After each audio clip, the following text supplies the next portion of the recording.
Muy buenas noches, bienvenidos a una entrega más de su programa Foro 506. Muchas gracias nuevamente por abrirnos tan amablemente las puertas de su casa y poder un domingo más hacer análisis de la realidad nacional, del acontecer y de todas las opciones y capacidades que tenemos los ciudadanos costarricenses de cara a la administración pública. Realmente el centro, el eje de toda la creación de las instituciones es usted y yo. Somos nosotros los usuarios, no los contribuyentes. Nos hemos visto una vez más como un instrumento para el Estado, pero el Estado es un instrumento para nosotros. Esta noche me siento muy feliz, muy satisfecho de verdad de poder presentarles a nuestro invitado, el abogado Juan José Echeverría Alfaro. Don Juan José, buenas noches, ¿cómo se encuentra? Buenas noches, Fernando. Muchas gracias por la invitación. Muy contento de participar en este programa con ustedes y, por supuesto, un cariñoso saludo a todas las personas que nos acompañan a través de la red. Bueno, pues además de contar con su presencia, que de por sí ya es una buena noticia, yo quisiera agradecerle muchísimo al medio de comunicación Noticias Digitales de Impacto, que ha incluido a Foro 506 y a esta iniciativa ciudadana de responsabilidad y de pensamiento crítico dentro de su parrilla. Así es que saludamos muy cariñosamente a la enorme comunidad del medio digital, Noticias Digitales de Impacto.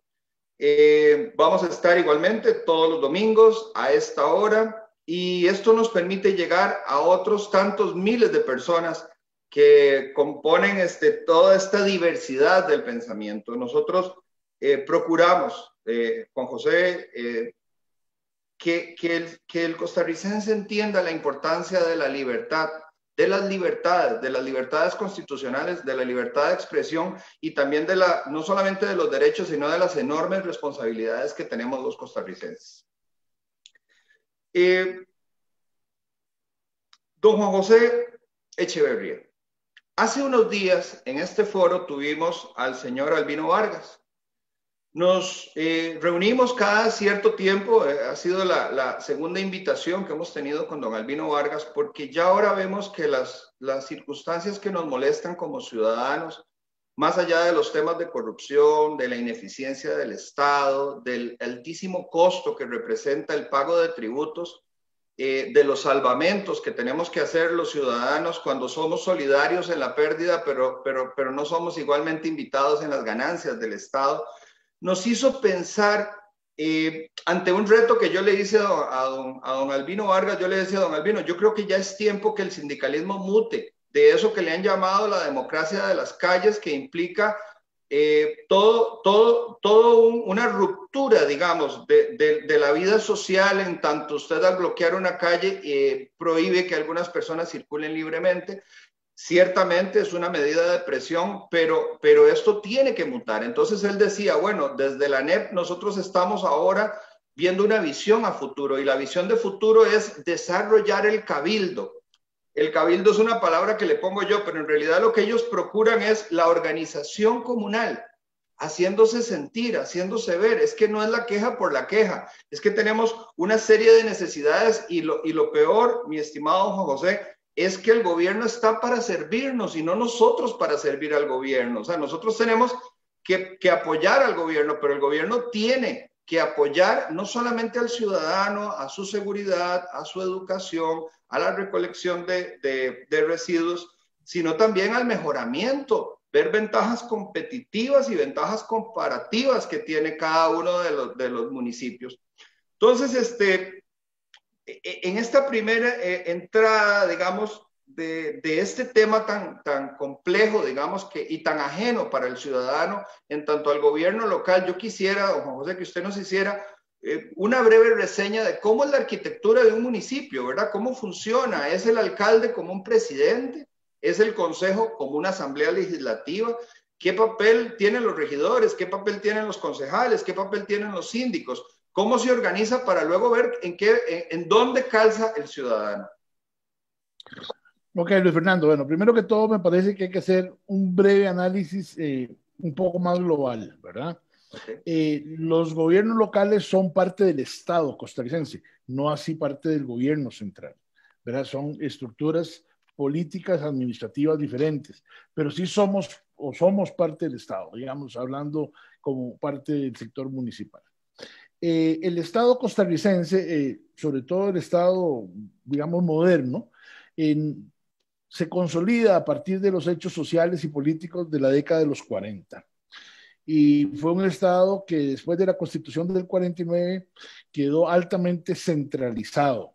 Si bien crecieron y nacieron instituciones autónomas después del 49, como el ICE, como Acueductos y Alcantarillados, para citar dos, lo cierto del caso es que estaban y siguen estando muy vinculadas al gobierno central a través del Poder Ejecutivo y del nombramiento de presidentes ejecutivos y miembros de juntas directivas. Irónicamente, parte del problema es que ese modelo centralista del Estado fue bastante exitoso. O sea, después de la fundación de la Segunda República en el 49, el país mejoró sustantivamente, mejoró en índices de calidad de vida, de condiciones de servicios públicos, de agua potable, de electricidad, de educación, infraestructura vial, en fin, había una gran cantidad de temas prioritarios que desde el gobierno central se venían manejando bastante bien. Sin embargo, eso ha venido deteriorándose en los últimos años. El presidente Figueres, en su informe, en el primer informe al Estado de la Nación, digamos, el 1 de mayo del año 1995, por primera vez acuñó el concepto de que Costa Rica era un país ingobernable. Y eso ya estaba evidenciando una serie de dificultades para poder satisfacer todas las necesidades de todas las personas en todo el territorio. El modelo centralista del Estado se estaba trasladando a un modelo centralista del desarrollo socioeconómico.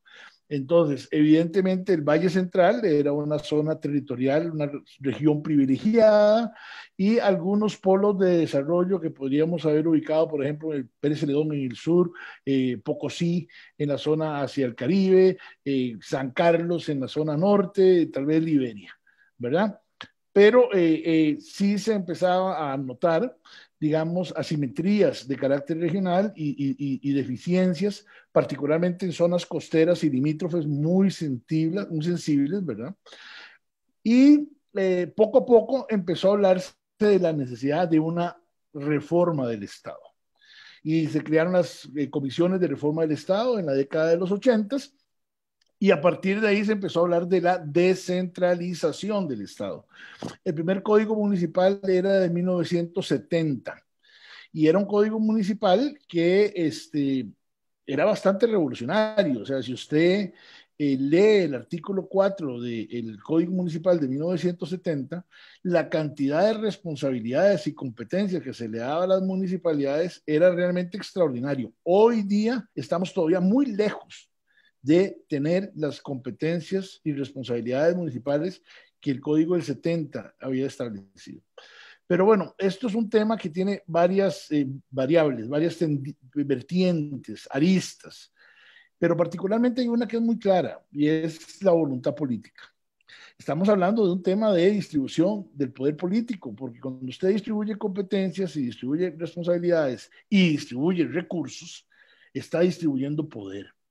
Y ha habido una gran resistencia de las estructuras tradicionales de poder y de las mismas instituciones que ven en la descentralización del Estado un riesgo, y eso ha obstaculizado, esto ha dificultado muchísimo que el proceso de descentralización avance más rápidamente.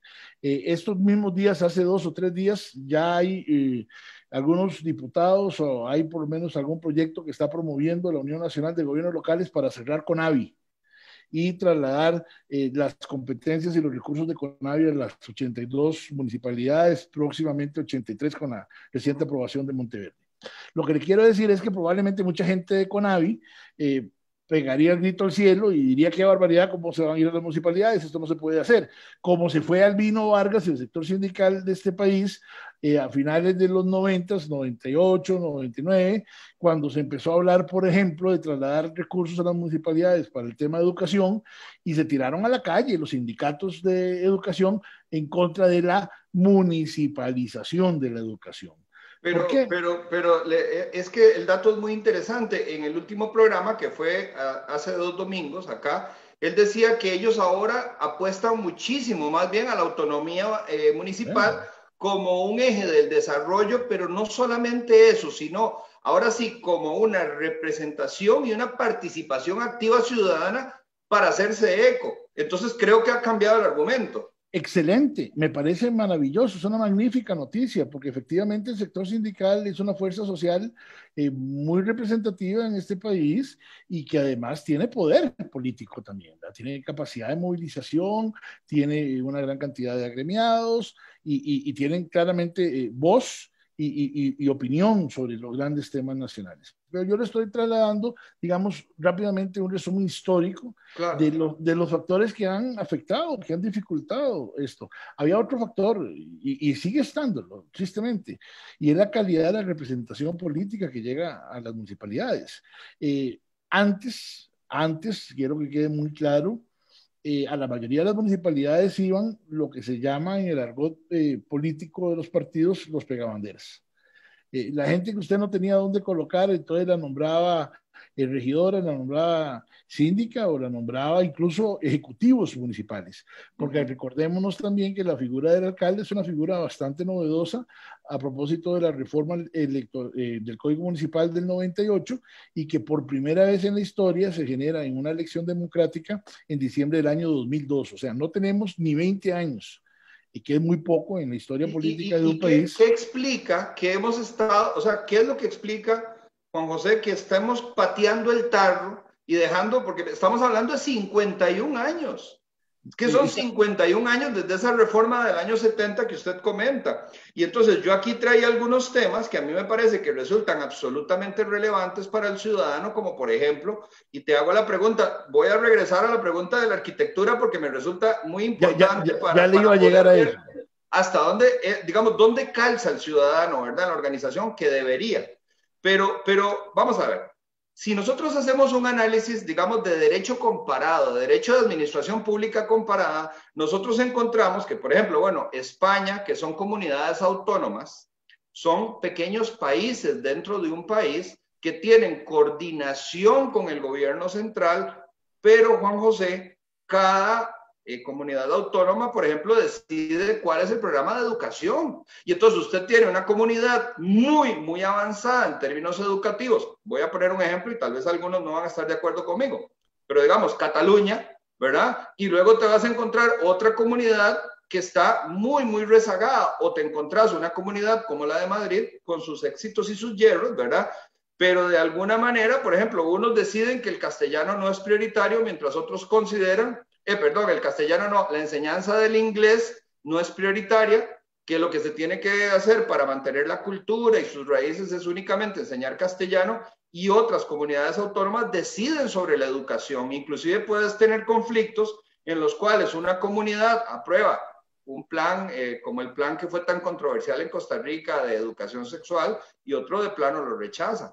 O por ejemplo, Juan José, yo quisiera saber por qué razón Costa Rica, cada costarricense tiene que aceptar cuál es la tarifa de bus que le ponen unos burócratas en Escazú a una señora que tiene que pagar un bus en el sur del país, o en Monteverde, o en Nicoya, o en Liberia, sin ninguna sensibilidad y sobre todo pasando los años y sin ningún estudio. Entonces, ¿cómo es posible que no sea el alcalde, el consejo, los síndicos y nuestra administración la que decida? Inclusive, te digo, poner 20 empresas de transporte y que todas ofrezcan una subasta a la baja, bajar la tarifa y mejorar el servicio, y esa tiene la concesión, pero seguimos amarrados. Por el otro lado tenemos un AIA que se da el tupé de decir que un proyecto no se desarrolla en una provincia porque no hay disponibilidad de aguas. Y la respuesta es, bueno, ¿para cuándo?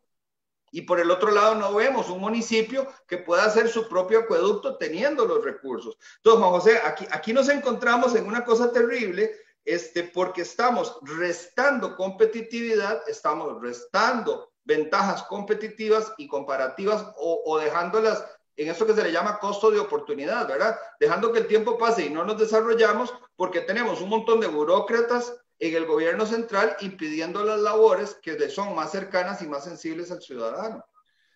Y usted ponía el ejemplo de España. podemos hablar de muchos otros, todos los países nórdicos, escandinavos, qué sé yo, Colombia, Estados Unidos. Estados Unidos es un enorme ejemplo de cómo desde lo local, desde los municipios o condados, como le hablan allá, se puede brindar una gran cantidad de servicios. Es más, le voy a decir una cosa, los países más desarrollados del mundo son países altamente descentralizados, porque es muchísimo más fácil manejar la gestión del desarrollo desde el territorio. Juan Lo que José, pasa, perdón, y te hago una pequeña interrupción. Y disminuye la corrupción cuando logras distribuir todo el pastel entre tantos y tan diversos. bueno, yo diría que esa debería de ser una consecuencia deseada, Positivo. ¿verdad? Claro, deseada, por lo menos. Lo que pasa es que esto es un proceso, Luis Fernando. Esto no ha sido para nada de la noche a la mañana, ha sido mucho más lerdo de la cuenta, claramente, como usted lo decía ahora, ya llevamos 51 años, pero hemos avanzado muchísimo. O sea, quiero decirle que desde que yo estuve en el IFAN, cuando fui presidente del IFAN del 2002 al 2006, a la fecha, hay cambios realmente importantes. Entre ellos, por ejemplo, el de las elecciones de medio periodo. Esa es una conquista democrática de altos quilates que todavía no hemos logrado valorar lo suficientemente en Costa Rica. Pero, ¿qué es lo que pasa en los países descentralizados? España, que usted mencionó, los escandinavos, todavía peor. Ellos manejan el 25-30% de los recursos públicos.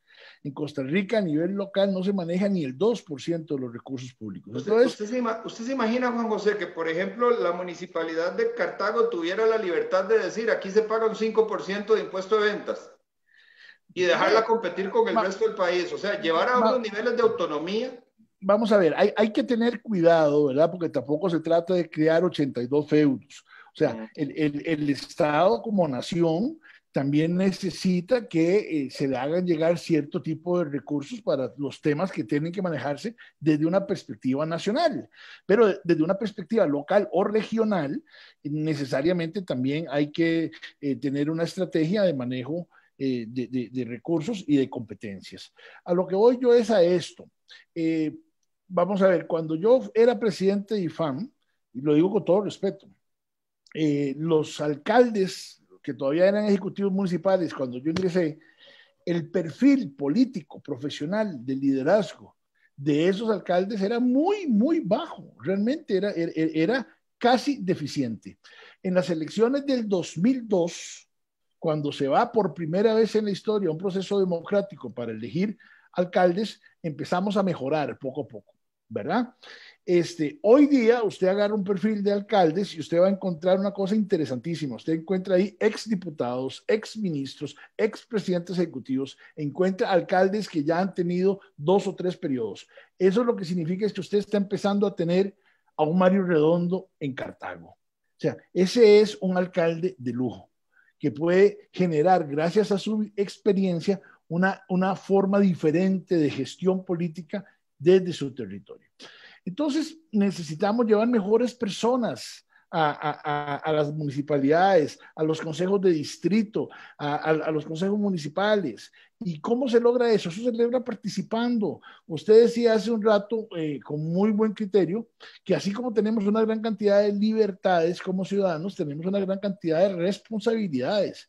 En materia municipal y en materia de descentralización, yo le diría que salvo la consabida de pagar impuestos, hay una responsabilidad indispensable, que es participar en el proceso de elección para lograr que a mi cantón llegue el mejor alcalde o alcaldesa, lleguen las mejores regidoras o regidores y lleguen las mejores síndicas y síndicos. En la medida en que cambiemos el capital humano de la jerarquía municipal, vamos a empezar a cambiar muchísimas cosas, porque el proceso de descentralización, de trasladar más recursos y más competencias a las municipalidades, pasa necesariamente por una mayor y mejor participación ciudadana. No solo en el voto, no solo en el voto, que es fundamental, a lo largo de todo el proceso y los consejos de distrito, y ahora tal vez con las señoras síndicas podamos profundizar en esto, juegan un rol, por lo menos deberían jugar un rol importantísimo. Y aquí hacen falta algunas reformas legales. Cuando yo me fui del IFAN en el 2006, dejé en mi informe de fin de gestión una lista de grandes reformas que se deberían de promover en Costa Rica. entre las que estaba, por supuesto, las elecciones de medio periodo. Pero hay otras muy sencillas. Por ejemplo, el alcalde debe presidir el Consejo Municipal. No tiene ningún sentido que haya un presidente municipal. Muchas veces eso genera un conflicto político interno de juego de poder y eso perjudica a la municipalidad. Puede ser, en mi criterio, incluso hasta con voto, porque si es una persona responsable de la gestión municipal, pues que asuma también la decisión. Pero también yo eliminaría a los regidores suplentes y les daría voto a los síndicos, porque resulta ser que muchas veces pasa que a nivel municipal centralizamos el poder. O sea, estamos hablando de descentralizar en lo nacional, pero llega y se centraliza en lo local y se centraliza entre muy pocos regidores y muy pocos síndicos y en el distrito de la cabecera del cantón y algún otro distrito vecino, y hay distritos alejados de la cabecera del cantón que están tan marginados como pueden estar marginadas las costas y las zonas limítrofes. Eso no se vale. Hay que descentralizar en lo local también. Tenemos que crear más conciencia, más capacidad de gestión desde los consejos de distrito. Los síndicos y síndicas deben de tener voz y voto en el consejo municipal. Hay que establecer que algún porcentaje de los recursos que se generan vía impuesto, vía pago de patentes, vía permisos de construcción, lo que sea, en cada distrito, tenga necesariamente que invertirse en ese distrito y que el consejo de distrito tenga voz para llevar los proyectos. Miren, nosotros queremos en un distrito la cancha de fútbol, pero en otro puede ser que quieran el polideportivo y en otro puede ser que quieran la biblioteca. Sí, Dejemos sí. que Bueno, la gente pero Juan José, y también nos vamos a encontrar el ciudadano que lo que quiere es trabajo, que le traigan empresas, claro, o que le claro, mejoren condiciones mínimas, digamos, claro. de salubridad, agua, La, calles vean, todas tierrosas, Luis ¿verdad? Fernando, la reactivación económica de Costa Rica pasa necesariamente por la reactivación de nuestros territorios. Cuando estábamos en el gobierno de don Abel Pacheco discutiendo el TLC con Estados Unidos, yo le decía, por ejemplo, a don Rodolfo Jiménez o a don Alberto Trejos, que eran parte de los negociadores del tratado por parte del gobierno. Yo les decía, vean, Costa Rica efectivamente exhibe como país una gran cantidad de índices y de números muy positivos para poder competir. Pero el problema es que cuando usted desagrega esos números en los 81 cantones de aquel momento, nos encontramos enormes debilidades. Y ustedes están promoviendo a un país para atraer inversión que va a llegar y se va a topar con una realidad de una municipalidad débil, de una municipalidad ineficiente, de una municipalidad que no brinda un buen servicio público a sus usuarios, como decías vos antes, o a sus ciudadanos, y entonces ahí se acabó la inversión. Entonces, lo que va a pasar... Y hay una palabra más triste cuando nos llaman contribuyentes, nada más, ¿verdad? Claro, y lo que va a pasar es que los cantones que tienen mejores condiciones para brindar servicios son los que además se van a aprovechar, como en efecto ha pasado, con las zonas francas, con los Para parques atraer inversión, industriales, claro. y entonces la atracción de inversión que ha venido, salvo la costera relacionada con el turismo, porque eso sin ni modo tiene que ir a las costas, pero la atracción de inversión que ha venido mayoritariamente está concentrada en el Valle Central también, haciendo más grandes las asimetrías. Entonces, aquí lo que tenemos que tener claro es que esto es una apuesta para cambiar el futuro, pero empezando desde ya. Debimos haber empezado desde hace muchos años. Hemos ido avanzando, hemos mejorado cosas. Las municipalidades hoy día son mucho mejores. A mí me encanta oír, por ejemplo, cosas que usted acaba de mencionar, cuando usted está hablando de municipalidades manejando educación, municipalidades manejando infraestructura, seguridad, desarrollo Juan de José, yo territorial, creo que lo que quieran. soñaríamos con cárceles Bueno, municipales. lo que quiera, es que sabe Claro, que el límite es el universo. así Así es es, sencillo, totalmente de así es acuerdo, sencillo. totalmente. Entonces, vea qué interesante. Ya es ganancia el solo hecho de que los ciudadanos empecemos a pensar que nuestras municipalidades deberían de estar involucrados en esos temas, porque hace 20 años lo que usted oía del ciudadano es que la municipalidad no servía ni para recoger la basura. Juan Y ya hoy José, día entendemos que mi vida mi calidad de vida y mucho depende de lo que mi municipalidad haga. Y no necesariamente del presidente de la República. Para Ahora, nada, para nada. Cuando hice la investigación al tema, porque el experto aquí en municipalismo es usted, ¿verdad? Me faltó una parte de mencionar sus atestados, porque además de que usted es un abogado, es un jurista, es expresidente ejecutivo del IFAM, ¿verdad? El Instituto de Fomento y Asesoría. Exactamente, municipal, que lleva también de alguna manera todos estos planes a futuro, pero tiene un plus, Juan José, y es que usted es, a mi gusto y en mi opinión, uno de los mejores analistas políticos del país. Yo sé que no se ha puesto el sello, pero he compartido con usted, he sido muy afortunado de compartir con usted en años anteriores algunos momentos de análisis coyunturales, políticos del país, y creo que ahí tenés un peso enorme. Ahora, este programa nace de una inquietud ciudadana. Yo en mi investigación encontré, por ejemplo, tres pilares de la administración de un gobierno local, de la administración pública local o municipal. Dice, un gobierno local debe ser representativo, debe ser participativo y debe ser social. Entonces, Juan José, en este momento voy a integrar al programa a unas personas muy valiosas, digamos, para este programa y para el fin que tenemos, porque nos interesa mucho engancharnos en esto, en la parte de la participación. Entonces, bueno, quiero invitar aquí al frente a la señora Evelyn Ledesma Quiroz. Doña Evelyn, buenas noches, ¿cómo se encuentra? Buenas noches, ¿qué tal? Un placer saludarlos. Muchísimas gracias por acompañarlas. Doña Evelyn Ledesma Quiroz es síndica por la Municipalidad de Cartago, es síndica propietaria de la región Oriente. Y también quiero presentar e integrar a la conversación a la señora Elvira Rivera Taborda. Doña Elvira, buenas noches, ¿cómo se encuentra? Muy buenas noches, muchas gracias, muy bien.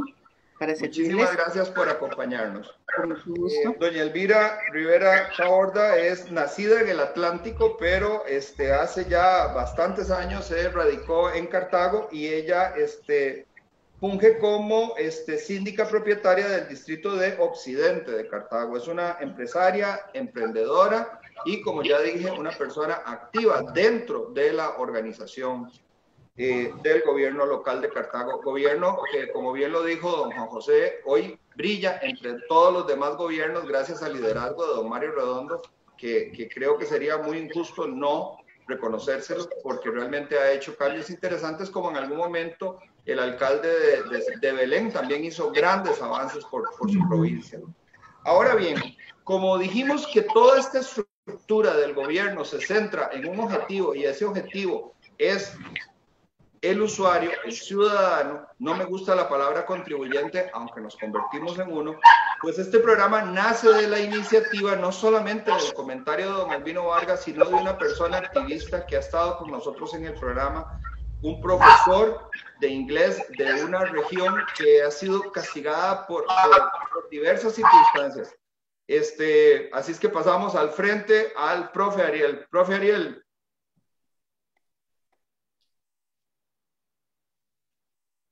Un saludo, muy buenas noches para todos los presentes, muchísimas gracias. Estamos aquí estoy como sorprendido, pero ahorita le digo por qué. Profe, como bien mencionaba, usted nos ha apoyado en distintos análisis, ¿verdad? Pudimos ver la realidad de su cantón. Luego pudimos hacer un análisis bastante profundo de los sistemas de información y en la educación, cómo se nos está quedando. Pero hoy vos nos traes un tema y aquí están tres personas expertas. Yo paso a un lado y en este momento usted es la persona más importante en el plató. Por favor, profesor, presente su problema y yo estoy seguro que ellos le van a guiar y le van a ayudar. Muchísimas gracias realmente por este espacio. Quiero decirles algo. ¿Puedo ser yo? Sí, puedo hablar de frente, sí. Aquí no hay censura, no se preocupe. Ok. Les voy a decir por qué estaba sorprendido, porque al escuchar hablar a don Juan José Echeverría, yo pensé que estaba hablando como de otro país, realmente, y que estaba hablando de otro contexto, de otras realidades.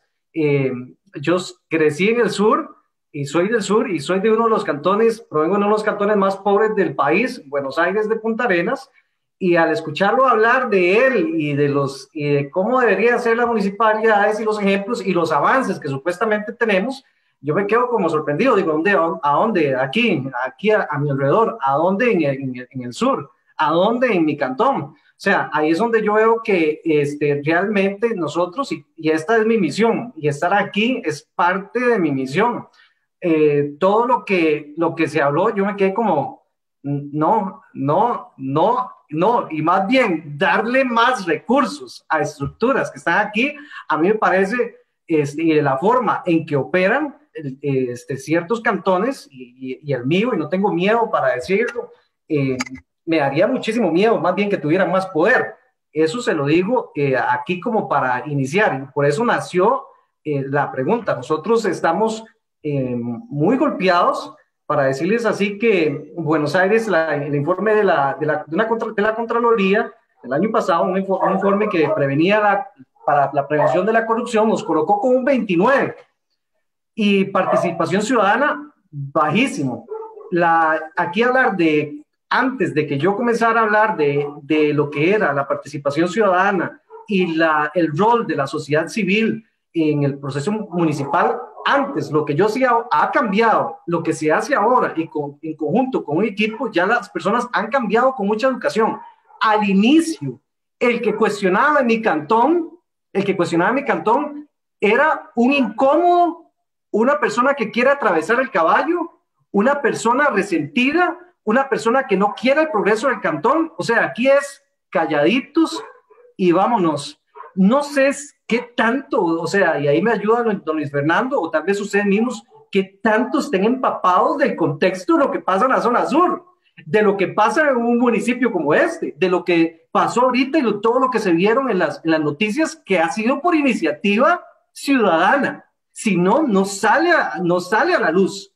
No ha sido por el consejo, nunca jamás por los síndicos, nunca jamás por los regidores. Ha sido por iniciativa ciudadana y una guerra ruda, una guerra, don Juan José Echeverría, que para yo obtener una respuesta, tuve que, o sea, una respuesta a la municipalidad, una simple respuesta, tengo que poner el recurso de amparos. O sea, andar uno y al final, si pierden los recursos de amparo y tienen que pagar, dicen, es que me explico, le está sacando a la municipalidad plata y todo eso. O sea, para obtener respuestas hay que poner recursos. Ahorita no les miento, vamos con otros recursos por otra respuesta.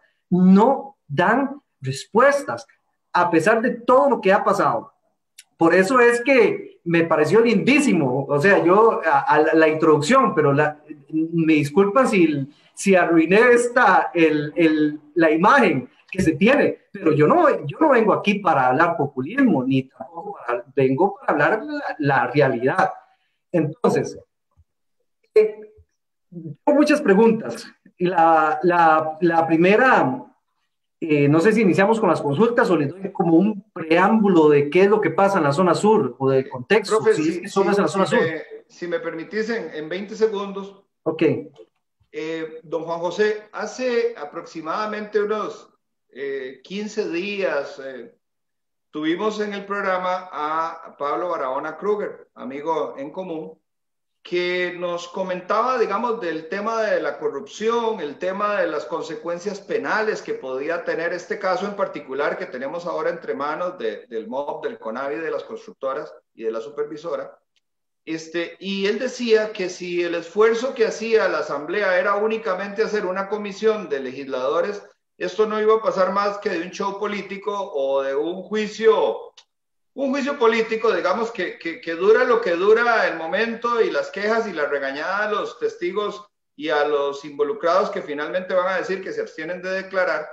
Entonces, Pablo, lo que nos sugería aquí en el programa es que esa comisión debería, digamos, de configurarse como una comisión mixta que involucrara abogados, peritos, economistas, ingenieros al colegio, y que de ahí pudiera salir un producto legal, digamos, ya algo más que simplemente la queja por la queja, sino un producto legal. Entonces el profe Ariel me llama y me dice, Luis Fernando, es que yo creo que esto es lo que nosotros necesitamos, integrar una comisión mixta que involucre profesionales, ciudadanos y llevársela y ponérsela a la municipalidad en la I de frente, ojalá hasta con medios de comunicación que puedan, digamos, estar sobre la presentación, hacerlo más vivo y de alguna manera entonces por primera vez que el pueblo gane, que gane en el sentido de que se integre. Por eso yo le decía la importancia de cómo metemos al ciudadano, tanto de la forma individual, porque hay que tener el respeto y la dignidad, pero también cuando nos organizamos 2, 3, 10, 20 o la masa que sea, ¿verdad? Entonces, bueno, hago esta pequeña introducción para que el profesor nos cuente la problemática y cómo la llevan, y luego integro a doña Evelyn y a doña Elvira para que nos diga a ellas, con el sentir de síndicas, cómo el síndico le toma la mano al ciudadano y lo hace pasar dentro del sistema. También, Luis Fernando, si me permitís un minuto nada más para referirme, porque me parece muy interesante lo que menciona el profesor, y aclarar una cosa, o sea, yo estoy hablando del deber ser, ¿verdad? Obviamente yo no estoy hablando de la realidad actual, ¿verdad? Que claramente todavía hay una enorme deficiencia en muchísimas de las municipalidades. Costa Rica hoy por hoy tiene 82 municipalidades. Cada una de ellas es diferente. Cada una de ellas tiene diferente tamaño, diferente forma, diferentes circunstancias económicas, sociales, diferentes problemáticas. Obviamente, ser alcalde de Belén es más fácil que ser alcalde de Buenos Aires. Eso está claro. O sea, no tenemos ninguna discusión de eso. Pero además, y lo digo con todo el respeto, o sea, lo digo con todo el respeto, de una u otra forma, las municipalidades también son reflejo de su territorio, de su comunidad.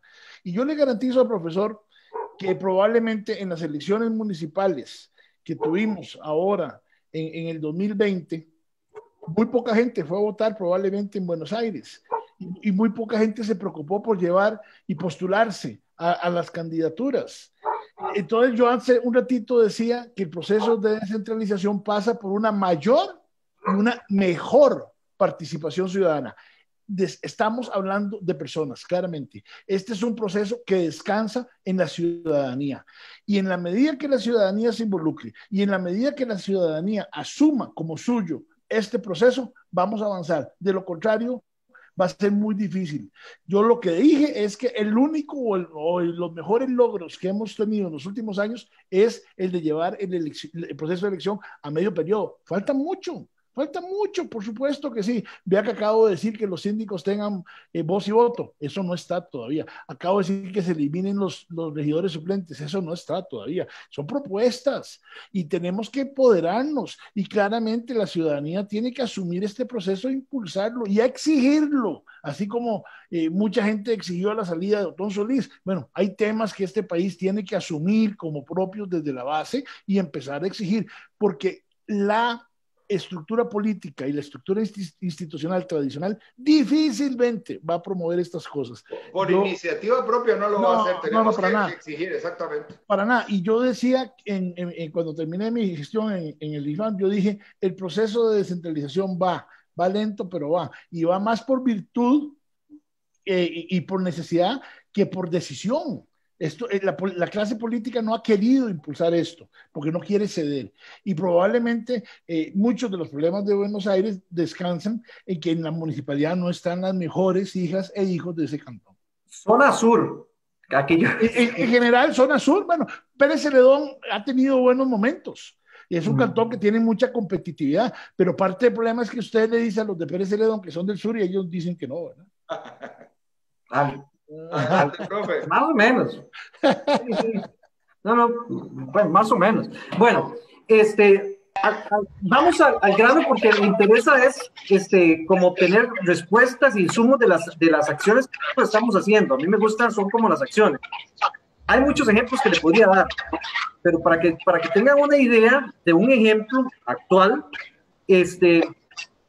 la empresa, y aquí yo voy a hablar con nombres y apellidos, y si me demandan, me manden, eso no hay ningún problema. Ok, la empresa MECO hace un arreglo y el único acceso, para que tengan una idea, el único acceso a un territorio es dañado cuando ellos extraen material. El único acceso a un territorio indígena, el territorio indígena de Honduras, daña mientras extraen el material, lo llevan a un quebrador que estaba instalado en una finca que el ICE no había aprobado y que la municipalidad la utilizó sin tener una relación contractual con MECO, sacó un permiso para el quebrador que no tenía permiso del ICE y lo hizo ahí. Ya el ICE se desenmarcó de eso. Además, la Comisión Nacional de Emergencia se desenmarcó de eso. Y no además de eso, antes de la cochinilla, o sea, es que nosotros no somos efervescentes, traemos un trabajo ya articulado y don Luis Fernando sabe.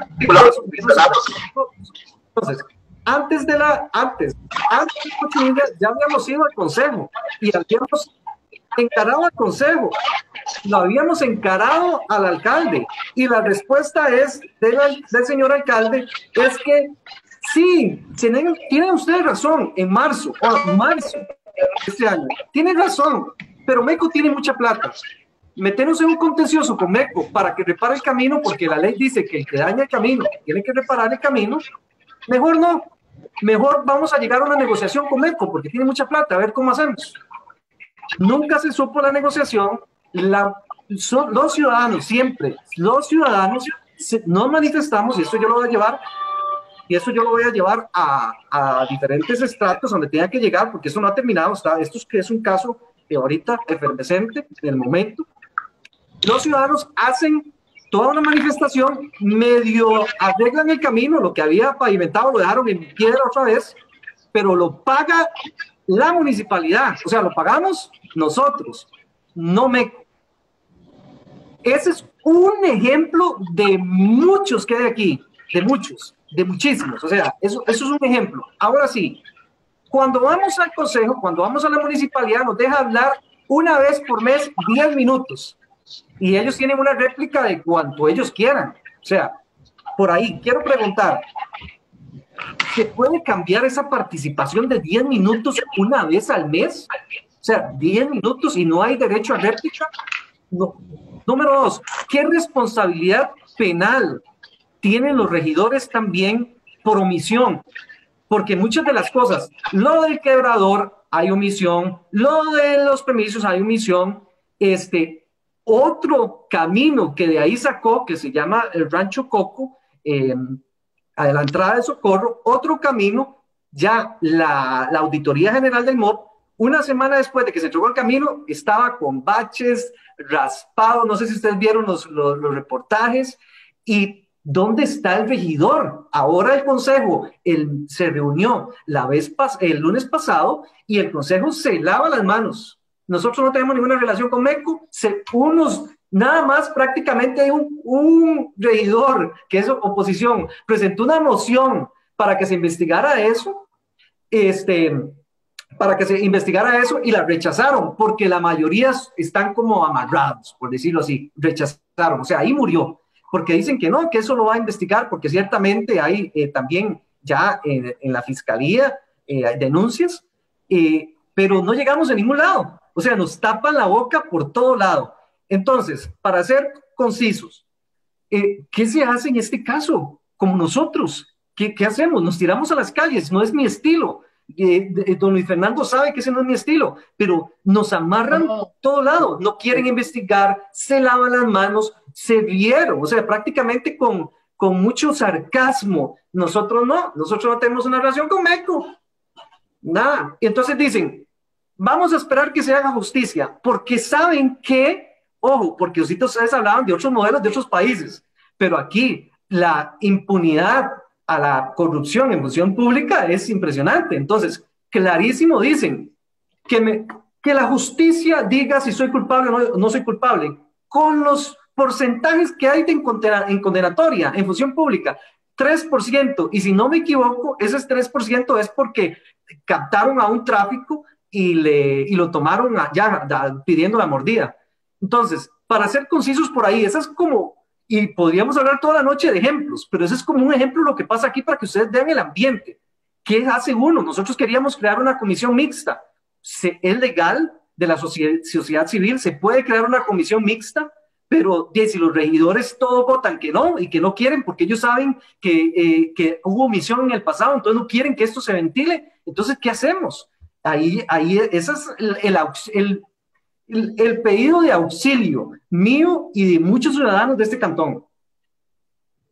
Mire, eso de que son 10 minutos una vez al mes y todo eso, eso no está por ley.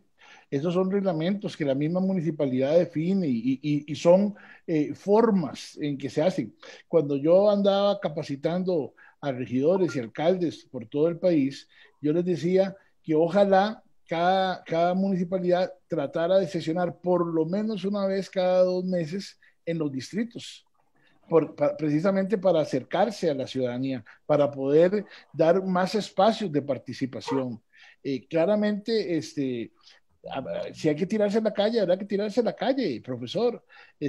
Hay cosas que si a nivel político los, entre comillas, líderes no están entendiendo ni están resolviendo, pues el pueblo tiene que asumir un rol mucho más drástico, mucho más protagónico, porque yo coincido con usted, desgraciadamente la impunidad para mí es uno de los mayores problemas, peor que la corrupción, porque si la impunidad no existiera, el corrupto estaría castigado. El problema es que en Costa Rica eso no ocurre, y es parte del problema. Costa Rica tiene muchos problemas de diversa naturaleza, muchos a nivel nacional y muchos a nivel local. Pero todos estos problemas que usted acaba de apuntar, si usted fuera el alcalde de Buenos Aires, probablemente no hubiera pasado.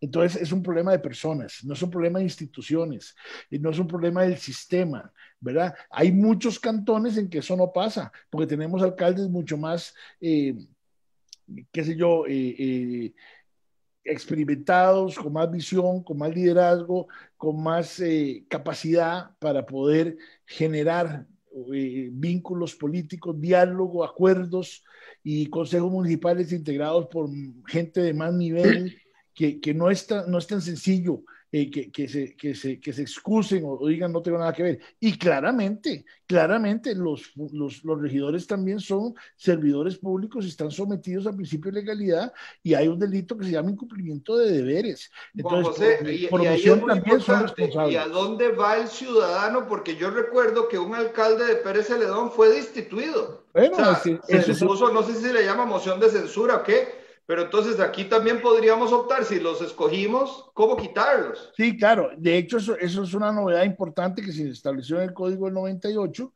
No es tan sencillo, porque para poder ir a un proceso de destitución o de cancelación de credenciales, lo primero que tiene que haber es una moción aprobada en el Consejo Municipal por mayoría de los regidores, y luego tiene que irse a la consulta popular, a un proceso electoral, un plebiscito, que tiene que votar una cantidad importante de ciudadanos para decidir que sí. Ha habido ya casos, y en buena hora, o sea, son ejemplos que deberían de motivar. Y duran mucho esos procesos, Juan José. Miren, si una vez que se presenta la moción en el Consejo Municipal y se aprobara, no es tanto porque eso va al Tribunal Supremo de Elecciones, y el Tribunal Supremo de Elecciones en cuestión de 6 meses podría estar haciendo el proceso. Pero, por ejemplo, si usted lleva esa moción hoy, el tribunal le va a decir, déjela ahí esperando porque estoy trabajando las elecciones de febrero del 2002. Y es lógico, o sea, hay una elección nacional mucho más importante. Y entonces probablemente una elección de estas, de revocatoria de mandato, se quedaría para noviembre o diciembre del próximo año, porque hay que esperar que pase la segunda ronda. No es fácil. Definitivamente la reforma del Estado pasa por una reforma al Tribunal Supremo de Elecciones. Doña Evelyn, ¿qué le recomienda usted al profe Ariel? Usted hace rato me está viendo que yo estoy así como que algo quiere decir. Sí, inquieta. Bueno, primero, profe, permítame decirle que me solidarizo con usted porque, aunque usted no lo crea, esas situaciones, muchas de las que usted comenta, yo también las estoy viviendo en el pleno del Consejo Municipal en el que estamos. De hecho, yo presenté una moción con el apoyo de los regidores propietarios de un partido político para que a los consejos de distrito se nos asignara un espacio dentro del orden del día de forma permanente.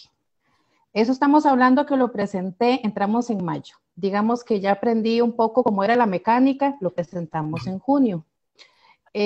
Nos patearon un poquito el balde con que no era necesario, con que para qué y demás. Lo enviaron a comisión, la comisión lo dictaminó, se equivocó con el número del dictamen, volvió otra vez a comisión, volvió a llegar al orden del día, otra vez ya no dio tiempo de verlo, iba a quedar para la próxima, y en eso duramos más o menos un mes. Ya para julio, cuando se sometió a votación, pues sí, los compañeros lo aprobaron y se le encargó al presidente del Consejo Municipal, pues que lo ejecutara. Ya solo le tocaba a él ver si en el renglón 5 o en el renglón 25 iba a estar el espacio. Me pareció que era una gestión sumamente sencilla, más que introducir una línea en un documento de Word, ¿verdad? No era nada complejo. ¿Qué fecha estamos ya? Julio, sí, pero 2021. Y adivine qué, todavía no tenemos el espacio en los consejos de distrito. Y todos los meses, por alguna u otra razón, yo tengo que volverle a recordar al presidente del Consejo Municipal que eso está pendiente. Entonces, yo justamente soy una de las que más me parece aboco como síndica por el espacio de los ciudadanos. Yo leo los mensajes de Facebook en las transmisiones. No tengo un club de fans, digamos, entre los regidores, puesto que muchas veces esos comentarios no les gustan, pero es la participación ciudadana. Ayer justamente en una sesión, prácticamente duramos unos 25 minutos de discutiendo las 3.400 razones para no admitir una moción de un documento de un ciudadano, porque tenía que esperar hasta la próxima semana, donde se hacen recesos de 15, 20 minutos, donde si algún compañero tiene un problema de conexión, hagamos un receso porque tengo problemas de conexión, donde a veces dicen apurémonos porque ya van a ser las 9, donde diversas cosas, y yo les decía a ellos, y ayer fue una sesión en donde yo les decía, me siento como la voz de la conciencia de ustedes, ustedes se deben a los ciudadanos, ustedes se deben a justamente los ciudadanos las inquietudes que ellos tengan. Es más, ojalá ya estuviéramos en sesiones presenciales y yo me ofrecí a administrar la fila a los vecinos que vinieran a pedir algo, porque para eso es para lo que estamos. Y si usted estuviera, digamos, en este caso, si el profe Ariel fuera un ciudadano de Cartago, del área que usted ve, que es el área de Oriente, ¿cómo lo llevaría? ¿Qué instrumentos ve? Porque yo no quisiera que el programa nos quede como que no tenemos nada que hacer y que tenemos que sentir una tristeza enorme porque el sistema no funciona. Al contrario, aquí lo que tenemos, como dijo don Juan José, el límite es el infinito, o sea, ver todas las posibilidades y toda la potencialidad que tiene o tenemos desde el gobierno local. Pero para mí resulta frustrante ver que la burocracia no se pone de acuerdo, pero ni siquiera para ponerse de acuerdo, ¿verdad? ¿Usted ve que hay algún instrumento que se pueda accionar? ¿Algún consejo de vía rápida que le diga, bueno, presente esto en tal lugar y ahí arrancamos? Yo tengo una práctica y le diré que ya es de voz populi de mis vecinos. Si el documento lo emite el Consejo de Distrito, en mi caso propiamente, porque, ¿verdad? A veces hay clases de distritos y clases de regidores, porque eso a lo interno, por el tema político, hay esas divisiones, ¿verdad? No debería, pero es lo que ocurre en la vida real. Entonces, si el documento es presentado por el Consejo de Distrito, corre el riesgo de no ingresar al orden del día. Pero si el documento es emitido por el ciudadano dirigido al Consejo Municipal, la Secretaría está obligada a admitirlo. Entonces, ¿qué es lo que yo les digo a mis vecinos? Usted haga la cartica. Es más, yo la recojo, yo se la llevo a la municipalidad y lo he hecho muchas veces. Lo entrego en la Secretaría, ingresa al orden del día tenemos un horario, ¿verdad? Entonces los documentos que ingresen antes del viernes van a ingresar en el orden del día de los martes. Presenta el documento y ahí sí, cuando llega el documento, esta queja del vecino, que el hueco, que la acera, que el lote de enfrente que está lleno de monte, que la delincuencia, que las cámaras, que la necesidad de, quieren realizar una feria, todo este tipo de solicitudes de ellos, si llegan al Consejo Municipal, ahí tienen que ser evacuadas. Y ahí sí es un tema de voluntad. ¿Dónde queda la participación nuestra, al menos como síndicos, ¿verdad? Que ya tenemos conocimiento del caso, es la pelea. Ahora, en la jerarquía municipal, le pregunto, doña Elvira Rivera, en la jerarquía municipal, Yo la desconozco, entonces hago la pregunta desde la ignorancia, pero creo que muchas personas vemos lo mismo. ¿Es el alcalde como un gerente? ¿Es el consejo como una asamblea legislativa? ¿Qué papel juegan los síndicos? ¿A quién le responden los regidores? O sea, porque aquí lo que vemos es como que hay una organización tan diversificada, o como decía don Juan José, tan diversificada, ¿verdad? Tan estratificada, que no se sabe a quién se le pone orden a quién llama al orden a quién. Entonces, si el ciudadano debería de ser el eje central, ¿cómo podemos hacer que el profe Ariel o cualquier ciudadano costarricense que está sufriendo lo que sufrimos todos, insisto, de forma individual o colectiva todavía debería de ser más, o sea, respondido de una manera más expedita? ¿Cuál sería el mecanismo? ¿Y a quién le exigimos? Bueno, en mi caso, cuando algún vecino tiene alguna queja, bueno, parecido a lo que hace Evelyn, yo se las hago llegar a la alcaldía. Generalmente ahí se envía al departamento que va dirigida a la queja, ya sea, digamos, si es de obras o de, como decía, de una tapia o un caño, lo que sea. Generalmente a mí, bueno, en mi caso me resuelven rápido. Ya en cuestión de unos 5 días ya me están llegando las respuestas. Si se vio el asunto, se va a notificar al vecino del problemático. Y pronto me dan, ya uno va viendo, lo van a poner en una lista de espera y pronto, bueno, pronto digo yo, mes y medio, ya uno ve que las cosas se van resolviendo. No funciona por el derecho normal de petición de 10 días hábiles para dar una respuesta al ciudadano. Sí dan, por ejemplo, me dan la respuesta que yo inmediatamente se la traslado al ciudadano durante esos 10 días, pero que se ejecute a veces se tarda un poco más porque tienen las cuadrillas en otros trabajos, en otras diligencias, y entonces mientras se desocupan van a ejecutarlas en un periodo más o menos de un mes a mes y medio, en algunos casos, otras veces más rápido, ¿verdad? Y generalmente pues vamos trabajando en esa manera. Cuando han habido quejas, hablo con alguna regidora o regidor y ellos directamente me resuelven a mí la queja que es, ya yo le voy a la persona y le explico los procedimientos que hay que seguir, y ahí los voy guiando hasta donde yo pueda, y cuando yo no conozco el procedimiento le pregunto a alguna persona que me guíe. Al final entonces nos estamos enfrentando a una realidad que está muy en las manos de la voluntad, digamos, como volvemos a la voluntad política. Sí, yo quisiera, Juan José, desde el derecho, ver qué posibilidades reales tenemos, o sea, ante quién presentamos una queja, o tenemos que irnos a un tribunal a poner quejas. O sea, ¿quién está por encima del sistema de administración local? Bueno, me parece que lo que doña Evelyn logró con respecto a un acuerdo del consejo para que a los consejos de distrito se les diera una vez al mes un espacio, maravillosa idea, sí. Es realmente un gran avance.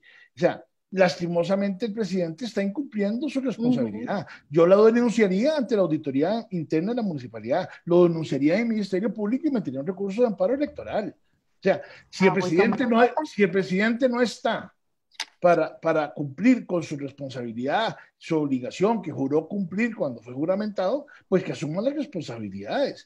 Por supuesto que es muy lamentable que estas cosas se den. Por eso es que uno dice que hay que tener una disposición a generar ese proceso de participación. A mí me parece muy lamentable que un presidente municipal de Cartago, que es uno de los probablemente 7, 8 mejores municipios de este país, nos lleve a esta situación, la cuna, por Dios, de la independencia. O sea, no puede ser, eso es una barbaridad. Ya era un avance importantísimo el acuerdo, para que no lo cumpla. O sea, los acuerdos del Consejo no es para que estén pintados en la pared. Yo lo responsabilizaría a él claramente, por lo menos por esas 3 vías: Ministerio Público, Auditoría Interna y Tribunal Supremo de Elecciones. Y en este caso que el profe Ariel le presentan 10 minutos para exponer, es que ¿quién expone en 10 minutos una problemática de este calibre? Y disculpe, don Luis Fernando, temas Es que una cosa yo entiendo, una cosa yo entiendo que no es un problema, vos tenés una lista, digamos, de cosas por solucionar. Pero temas millonarios que afectan la calidad de vida y el desarrollo. O sea, estamos hablando de los temas que nosotros llevamos son afectaciones multimillonarias de miles de millones de colones. O sea, no es que es... No es que es son casos de una tapia, de alguien que está haciendo bulla. O sea, los temas de nosotros son macro y nos dan 10 minutos. Yo he tocado temas importantísimos, nos dan 10 minutos. Comienzan todos a hacer réplica y comienzan tal vez a decir alguna mentira, alguna falacia, y entonces yo trato irrespetuoso. Usted ya tuvo la palabra, así está grabado, intolerante, y ellos dan réplicas media hora, 20 minutos, y uno tiene que hacer ahí. O sea...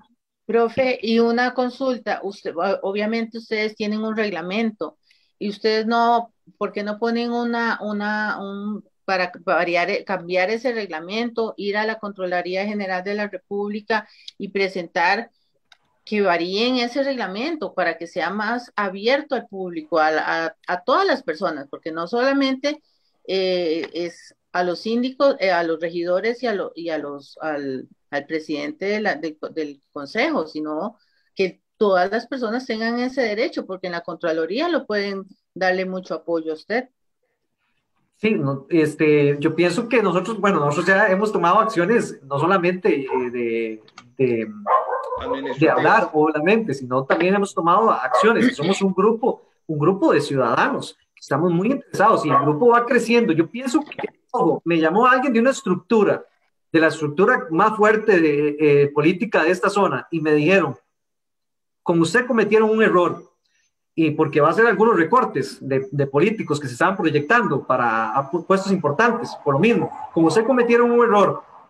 No le tuvieron el respeto ni a usted, ni a su equipo, ni a la sociedad civil, y vea que se le salió ahora el problema de las manos a ellos. O sea, ya es un problema que se ha visto a nivel nacional y se ha ventilado por no resolverlo de una manera respetuosa, porque han sido bastante irrespetuosos. A mí me han llamado, me han dicho en sesiones que yo no estoy, me han dicho populista, me han dicho sensacionalista, me han dicho un montón de cosas, y al final, cuando se hacen las investigaciones, e incluso en el caso Cochinilla, lo que yo ya venía presentando y denunciando viene en el caso de los expedientes del caso Cochinilla, que es lo que es el cierre de las plantas de asfalto, que yo he sido uno que he luchado solitario, no sé cuántos, señor Luis, cuánto tiempo ha visto mis redes, eso tengo años. Tengo documentación, tengo respuestas, tengo acciones de abogados, o sea, y viene el expediente Cochinilla y ahora sí todos los medios en todo el país lo sacan, y antes era yo un populista,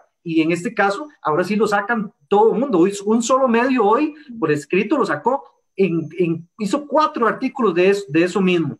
O sea, son temas millonarios, ahí estamos hablando de 1.800 millones de colones votados, que yo le preguntaba a la municipalidad, se lavaban las manos, le preguntaba, se lavaban las manos, mentiroso, entre ellos. Esto es realmente duro para nosotros, pero yo quiero aterrizar, que me ayude. Bueno, ya eso vamos a llevarlo a la participación ciudadana, vamos a llevarlo a la Contraloría. Puedo crear una comisión mixta con los regidores, si ellos, cuando se les presenta una moción, la mayoría son oficialistas, y los síndicos, cuando yo estaba ahí, cuando estamos ahí, los síndicos de atrás dicen, 9 minutos y medio, los síndicos de atrás, 10 minutos, ya, se les acabó, y el otro, ya, recuerde que son 10 minutos, son regidor. O sea, eso es una falta de respeto, por amor de Dios, con los temas que estamos hablando, que estamos desarrollando. ¿Cómo hacemos? Deme una luz. ¿Cómo actuar con un consejo así? Perdón.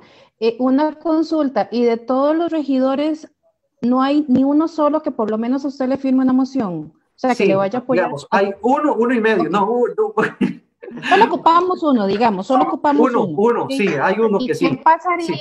Tal vez don Juan José me orienta, porque es algo que se me está ocurriendo. Yo soy nueva en esto de la municipalidad.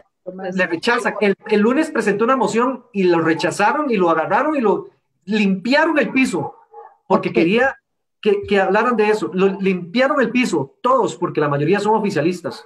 Ok, sí, pero digamos, devolviéndome, presentar una moción en la línea en donde usted solicita una audiencia, una sesión extraordinaria con un tema específico, bien fundamentada, con los atestados y demás, que la presente y que justamente en el ejercicio, como dice usted, probablemente se la van a rechazar, ¿verdad? Y al rechazársela, ¿cabe o no cabe, don Juan José, que él presente posterior a eso, ya con el rechazo de esa moción, donde él está solicitando un espacio? Porque hasta donde yo sé, si un ciudadano solicita una audiencia, si solicita un espacio, la municipalidad no puede negársela a ojos cerrados, ¿verdad? Entonces, si él solicita eso y justamente tenemos un acuerdo del Consejo Municipal donde se lo rechazan, cabría él tomar ese acuerdo con ese rechazo donde él solicita esa audiencia, ¿verdad? Que está inclusive contraria a lo que va a ser el reglamento que ellos tienen, donde el reglamento dice que se permiten las audiencias, ¿cierto?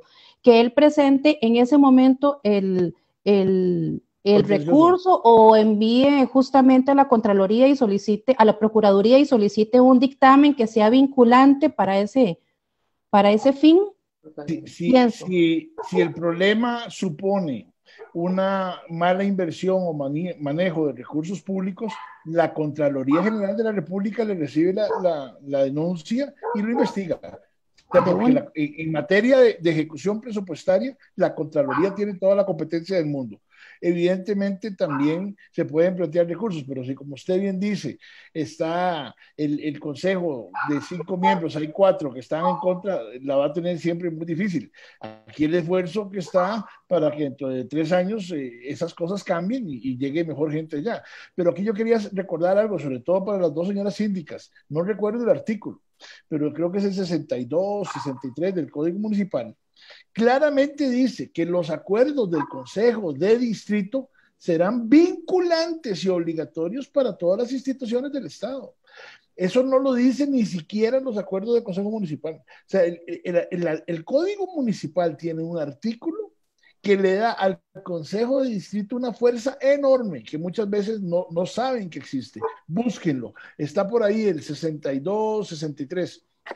Lo que hay que hacer es empezar a ejercerlo y tomar un acuerdo y se lo envían al ministro de Educación o se lo envían al ministro de Obras Públicas o al ministro de Salud, y si no les atiende, le meten un recurso por incumplimiento de deberes, porque ese artículo les da a ustedes esa potestad. Desgraciadamente, en el caso del profe para Buenos Aires, dice que ninguno de los síndicos, y supongo que los consejos de distrito, pues tampoco están a tono, pero claramente el consejo de distrito puede ser un enlace entre la ciudadanía y el Consejo Municipal extraordinario. Por eso yo decía antes que el síndico tuviera voz y voto, porque hoy día la mayoría de los síndicos lo que tienen es un derecho al berreo, con todo el respeto del mundo, y eso no está bien, porque mientras no tengan decisión, la voz de ustedes es una voz débil, y por eso es que tenemos que cambiar cosas. Una de las cosas que yo he propuesto también es que para postularse a nivel municipal no tengan que ir a través de partidos políticos, que cualquier ciudadano que quiera postularse, si el profe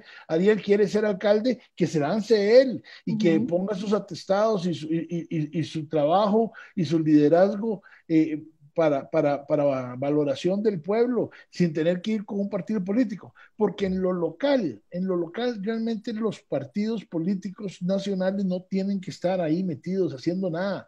La realidad local es muy diferente, está muy ajena a los temas nacionales. Aquí en Costa Rica tenemos que ir cambiando mucho de la mentalidad, pero eso es parte precisamente del proceso que yo les decía al inicio, y que ha sido más lento de la cuenta, y que pasa necesariamente, repito, por mejores personas gobernando las municipalidades. José, entonces, para entender, aquí lo que yo estoy entendiendo es que lo que me queda a mí es hacer lo que estamos haciendo, respirarles en la nuca. Así es, no los dejen. Y redes sociales. No, eso sí. Vean lo que está pasando en Cuba.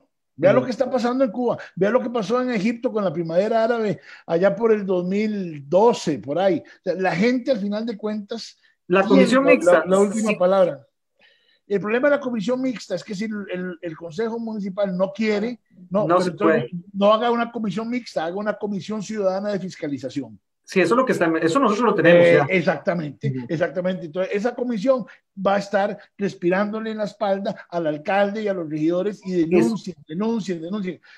Esto al final de cuentas es una guerra de poder, el que se canse primero, hasta las elecciones del 2022. Nosotros nos han echado, es como echamos gasolina, y más cosas salen, y más cosas, y más cosas, y más cosas, y más cosas, y más cosas, porque realmente yo quiero cambiar, y nosotros queremos cambiar el desarrollo de este cantón. Eso es lo que nosotros queremos. Nosotros creemos que hay muchas leyes, bueno, por la 8114, la 9329, la transferencia de competencias y toda la millonada que se recibe aquí, queremos que se invierta de una buena manera y que sea para desarrollo. La 3114, por ejemplo, tiene que trabajarse por medio de la Junta Vial Cantonal, en donde también debería haber participación de la ciudadanía.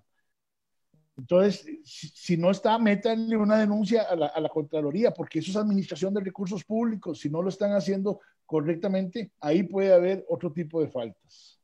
Lo importante, profesor, es que, perdón, Evelyn, lo importante, profe, es que usted siga dando, se siga escuchando, que la gente lo escuche, porque tal vez ellos hacen oídos sordos, pero la gente que está alrededor suyo en las redes sociales, entonces lo van a seguir escuchando y usted va a ir creciendo y llega un momento en que hay un empoderamiento.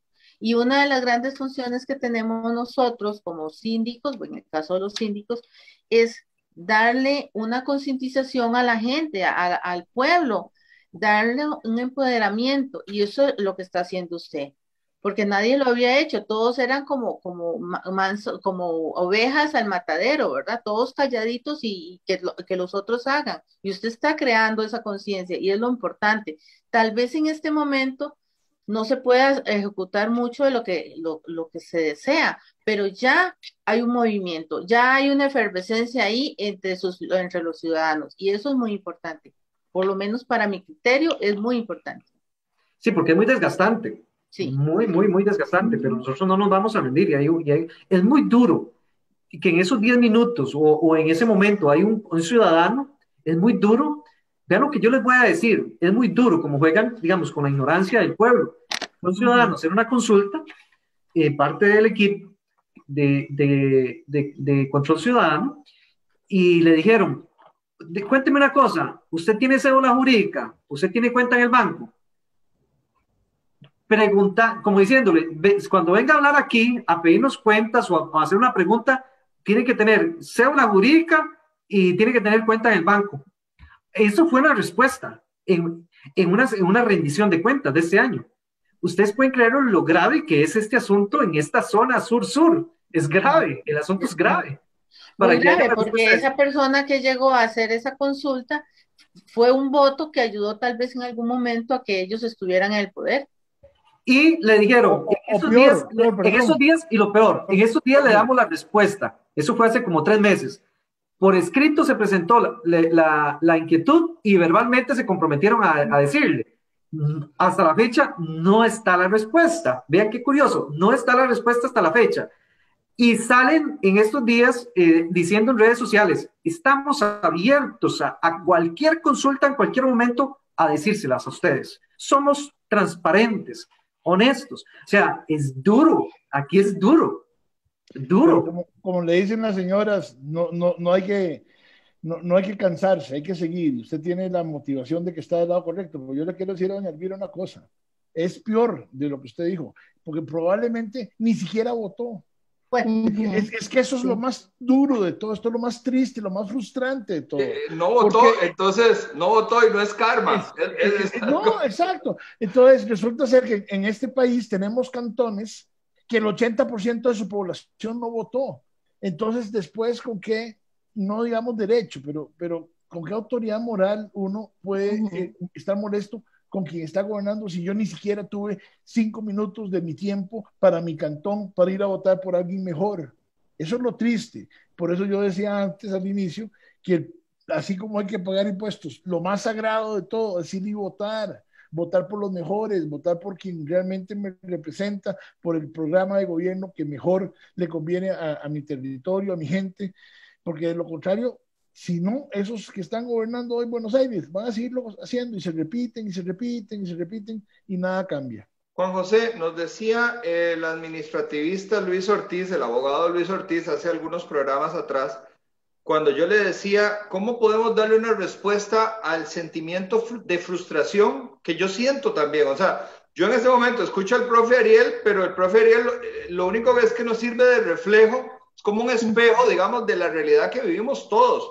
Todos nos estamos viendo en el profe Ariel, porque si somos muy responsables y pagamos impuestos, eso no ayuda en nada. Si votamos, tampoco ayuda en nada. Si no votamos, tampoco ayuda en nada. Entonces, el abogado Luis Ortiz nos decía que había un recurso legal interesante en la ley de la administración pública que se llama la acción de queja, que es una forma en la cual el ciudadano puede ir y presentar esta acción de queja contra el superior municipal, porque aquí estamos viendo, bueno, un tema a nivel de consejo, pero también está el sufrimiento que siente el ciudadano cuando va a sacar un permiso o que le visen unos planos o lo que sea y se encuentra esa pereza, esa mala gana, esa mala crianza, esa actitud perezosa de donde vos decís buenos días, ¿cómo le va? Es que vengo a tal cosa y te responden, ¿qué quiere? Y ese tipo, digamos, de altanería que nosotros vemos todos los días en la función pública. Entonces, te pregunto, Juan José, ¿funcionará la acción de queja? ¿Realmente podemos utilizarla como un instrumento? ¿Puede dar los resultados o hay algo mejor? No, claramente puede funcionar y eso va a depender de la calidad de persona que tengamos en la alcaldía. Si tenemos un alcalde que está comprometido con el servicio público de calidad, eficiente, de respuesta a la ciudadanía, de una sana atención, probablemente ese alcalde va a cambiar la actitud y la cultura interna de la municipalidad en cuanto a la atención al público. Pero si tenemos un alcalde como el que nos dice el profe, probablemente nada va a pasar. Pero entonces nos queda el recurso ante el contencioso. Eventualmente cualquier cosa que resuelva el Consejo Municipal o la alcaldía, dependiendo de los temas, puede ir a un recurso de apelación impropia ante el Tribunal Contencioso, y el Tribunal Contencioso puede hacer un análisis de legalidad, y si se están violando, por ejemplo, reglamentos ya aprobados, ahí el Tribunal Contencioso puede ordenarle a la municipalidad. Si la municipalidad no cumple, entonces hay una desobediencia a la autoridad. O sea, es como ir tejiendo una serie de etapas para llegar a la última. Sí, es muy cansado y se pierde mucho tiempo y en algunos temas incluso cuesta plata. Pero claramente el tema nace desde la organización de base. No es el mejor ejemplo, digamos, de liderazgo político. Pero bueno, Torrijos decía que los pueblos avanzan con sus dirigentes a la cabeza o con la cabeza de sus dirigentes. O sea, uno de dos. O sea, si el dirigente no funciona para liderar, la cabeza del dirigente rueda. Y bueno, en Costa Rica, gracias a Dios, tenemos procesos electorales que permiten cortar cabezas figurativamente.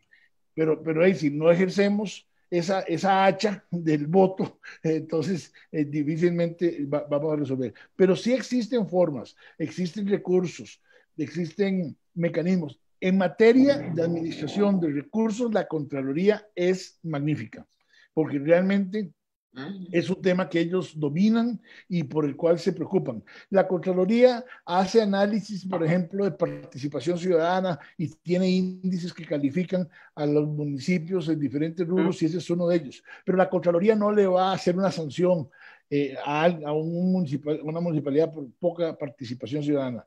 Puede ser que sugiera, puede ser que recomiende. El IFAN, desgraciadamente, yo creo que ha venido muy a menos en muchos de estos temas. A mí me parece que el IFAN debería de haber sido más líder en el cambio cultural. Es que estamos hablando de un cambio cultural, no solo de la jerarquía política, sino también de los funcionarios municipales. Disculpe, don Juan José, del banco IFAN, se convirtió en un banco ahora.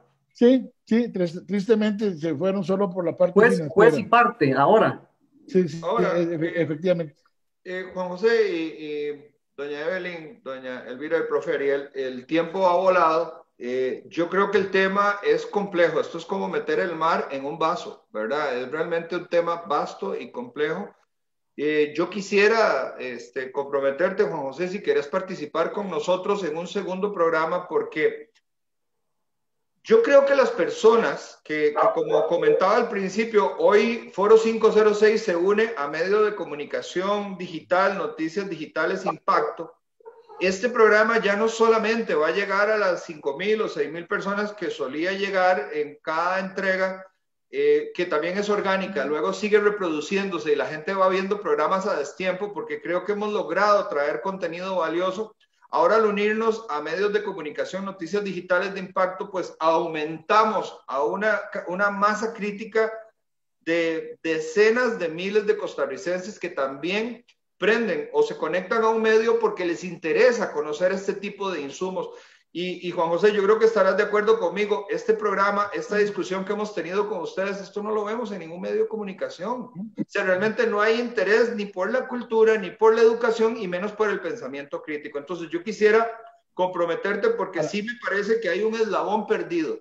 El eslabón perdido es que tenemos que darle una cara a la arquitectura de las municipalidades y luego ver de qué manera estos esfuerzos es que no pueden quedar en el berreo, tienen que quedar en manos nuestras. Y yo le decía a uno de mis compañeros acá en el Foro 506, ¿cómo podemos nosotros, o sea, nosotros activamente participar dentro de la municipalidad, pero también los pensionados? Es que tenemos abogados pensionados, tenemos hasta pensionados con pensiones muy buenas del Poder Judicial que bien podrían donarle 2, 3 horas a su comunidad para poder apoyar a personas como el profe Ariel y muchos ciudadanos que están sufriendo.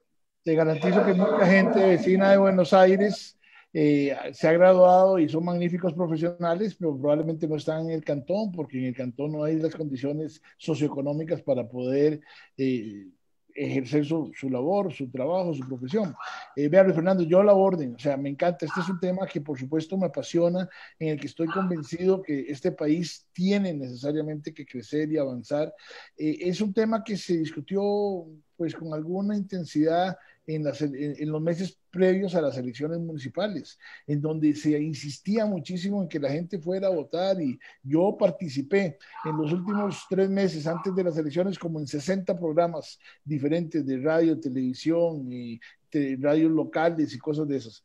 Y aún así, apenas llegamos al 37% de la votación. O sea, es frustrante porque el ciudadano no ha entendido que este es un proceso por y para los ciudadanos, y que en la medida que crezcamos y mejoremos desde lo local, vamos a crecer como ciudadanos y como país. Pero bueno, hay que seguir insistiendo. Hay que seguir insistiendo. Yo tengo 20 años de andar en esta cantaleta. Yo quisiera... Claro. Adelante, perdón. Gracias, yo quisiera hacer un aporte. La ventaja de ser el nuevo es que uno no conoce qué es lo que debe hacer y no está familiarizado con lo que hacía el anterior, digamos, el Consejo de Distrito anterior. Entonces, un ejercicio que nosotros trabajamos en el Consejo de Distrito fue realizar reuniones con vecinos, lo que se llama un Consejo de Distrito ampliado. Un video que yo vi en una cápsula informativa, creo que fue del IFAN justamente, hicimos el primer ejercicio. Tuvimos acercamiento con las fuerzas vivas, con asociaciones de desarrollo, con comités de vecinos y demás. Me hicieron la lista del niño, me hicieron el quejese.com, lo tramitamos. Este año volvimos a realizar otro, tuve mayor audiencia todavía de otros vecinos, y yo lo que les decía a ellos es que el fin nuestro es comunicar lo que el vecino nos puede pedir a nosotros como consejo de distrito, porque en la mala práctica, lo que todo el mundo sabe de un consejo de distrito es el que da las becas, nada más. No saben cuál es otra la función, qué pueden ayudarles, si tienen una queja, si tienen un problema, qué recursos se invierten. Entonces, esa rendición de cuentas y ese espacio para escucharlos a ellos, pues ha sido muy fructífero para nosotros. Entonces, este Consejo de Distrito trabaja en función de lo que le piden los vecinos, y yo les digo a ellos, yo quiero que ustedes estén informados, porque en la próxima administración no va a estar esta síndica, estará otro síndico, estará otra síndica, y si ustedes ya saben qué es lo que pueden recibir, ustedes lo van a seguir dando.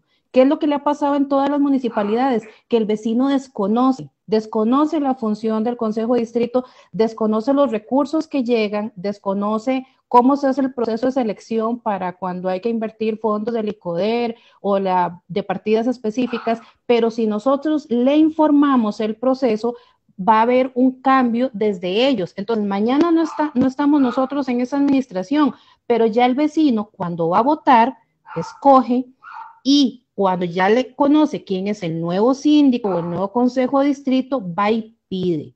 Si ellos no piden, el consejo de distrito no se mueve. La última recomendación para el profe: ese grupo de usted que usted tiene de ciudadanos que están apoyándolo en este equipo, cada uno pertenece a un distrito. Empiecen a enviar las notas también al consejo de distrito, solicitando a la audiencia, solicitando cuándo se reúnen, si es presencial, si es virtual y demás. Y en la agenda de ese consejo de distrito, como dice el don Juan José, tiene que haber un acuerdo de lo que ustedes presentaron. Entonces, ¿qué pasa? Si le damos vuelta a la situación, si usted presenta eso al consejo de distrito y ellos resuelven de alguna forma, tal vez ellos piensen que se va a quedar en el papel, pero usted puede accesar a ese acuerdo, a esa acta, porque es un documento que es público. Igualmente, ya con ese acuerdo del consejo de distrito, tiene un poquito más de insumos para poder salir a la luz públicamente. Yo le puedo decir que nunca había sido entrevistada por ningún medio de comunicación, y el año pasado me llamaron de La Nación, porque justamente cuando en la municipalidad hablaba de un tema del comité de deportes, yo quería hacer ciertas consultas, pero no está dentro de mi territorio, y me limitaron el uso de la palabra solo a temas de mi territorio, de mi jurisdicción. Entonces, se presentó una moción, se envió a la Procuraduría, y la Procuraduría emitió un dictamen que era obligatorio para cumplir a la Municipalidad de Cartago, donde me devolvieron el uso de la palabra, pero estuve aproximadamente unos 3, 4 meses con una mordaza. No podía opinar nada que tuviera que ver fuera de Oriente. Entonces, esas cosas cuando pasan y salen a la luz, hay acercamientos. Tuve una reunión en una red de mujeres que se llama la RECOM, Mujeres Municipalistas, y donde se me acercaron 3 compañeras de 3 municipios diferentes, solicitándome el dictamen, cómo lo habíamos logrado para ellas poder hacer lo mismo, porque tenían problemas con sus alcaldes, con sus regidores, con sus vicealcaldes, y les estaban negando el uso de la palabra. Y estoy hablando que no eran síndicas, eran regidoras.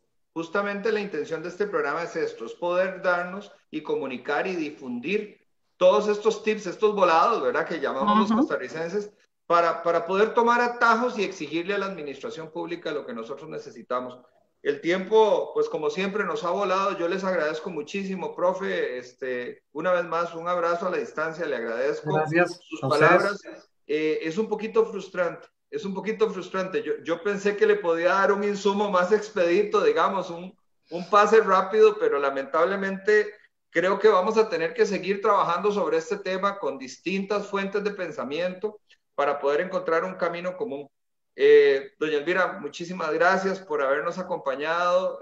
Hubiera querido poder darle mucho más espacio, pero lo que vamos a hacer es que vamos a hacer un programa solo nosotros para poder conversar largo y tendido.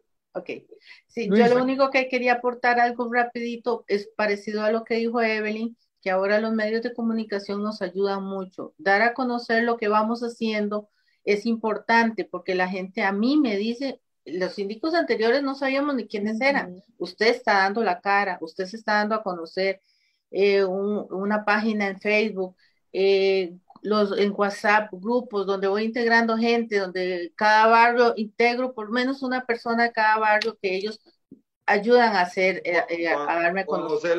Juan José lo dijo de una forma espléndida. La primavera árabe empezó por un teléfono y por redes sociales. Artículo 11 de la Constitución Política. Leámonos todos y aprendámonos de memoria el artículo 11 de la Constitución Política. De ahí, todo lo demás viene por añadidura. Pues no nos deje así. ¿Cuál es el artículo 11 de la Constitución Política? El artículo 11 de la Constitución Política es el que define el rol de los funcionarios públicos. Entonces dice, los funcionarios públicos son simples depositarios de la autoridad, están obligados a cumplir los deberes que la ley les impone y no pueden arrogarse facultades no concedidas en ella. Deben prestar juramento de observar y cumplir esta Constitución y las leyes. La acción para exigirle la responsabilidad penal por sus actos es pública. La administración pública en sentido amplio estará sometida a un proceso de evaluación de resultados y rendición de cuentas, con la consecuente responsabilidad personal para los funcionarios en el cumplimiento de sus deberes. La ley señalará los medios para que este control de resultados y rendición de cuentas opere como un sistema que cubra todas las instituciones públicas. Artículo 11 de nuestra Carta Magna. De ahí en fuera, todo lo demás es posible. Muchísimas gracias. Licenciado, mi papito Dominguer es el artículo 9. Quiero cerrar el programa con una reflexión que escuché de un video justamente de la situación de convulsión que está viviendo Cuba. Y es una señora que decía, le aviso al mundo que Camagüey despertó. Camagüey entró en acción, el pueblo de Camagüey arrestó al secretario del partido. Creo que aunque no es que esto sea una incitación a la violencia, sí es una incitación a la acción. El pueblo tiene que aprender a exigir, tenemos que aprender a defender esos derechos, pero también a ser muy consecuentes con las responsabilidades. Así es que les agradezco muchísimo a todos, Juan José, Evelyn, doña Elvira, profe Ariel, muchas gracias por habernos acompañado. Creo que el programa por lo menos despierta esta sensación de que tenemos que defendernos nosotros para poder defender al país.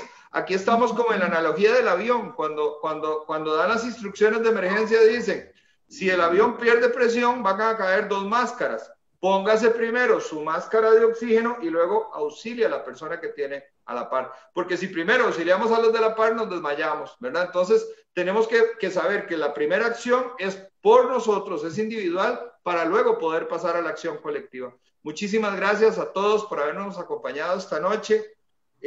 Una vez más, los invito a que sigan el medio de comunicación Noticias Digitales Impacto, que también es una casa que abraza ahora Foro 506 y que nos va a permitir llegar a decenas de miles de costarricenses que están interesados en la política, que están interesados en la realidad nacional, que están interesados en tomar acción, ser muy responsables y elegir el destino y no delegarlo en manos de otros. Muchísimas gracias a todos, les envío un fuerte abrazo, les deseo una semana muy exitosa, descansen mucho, hidrátense mucho y piensen mucho, el país vale la pena y vale la pena rescatarlo. Muchas gracias, buenas noches. Muchas gracias. Gracias.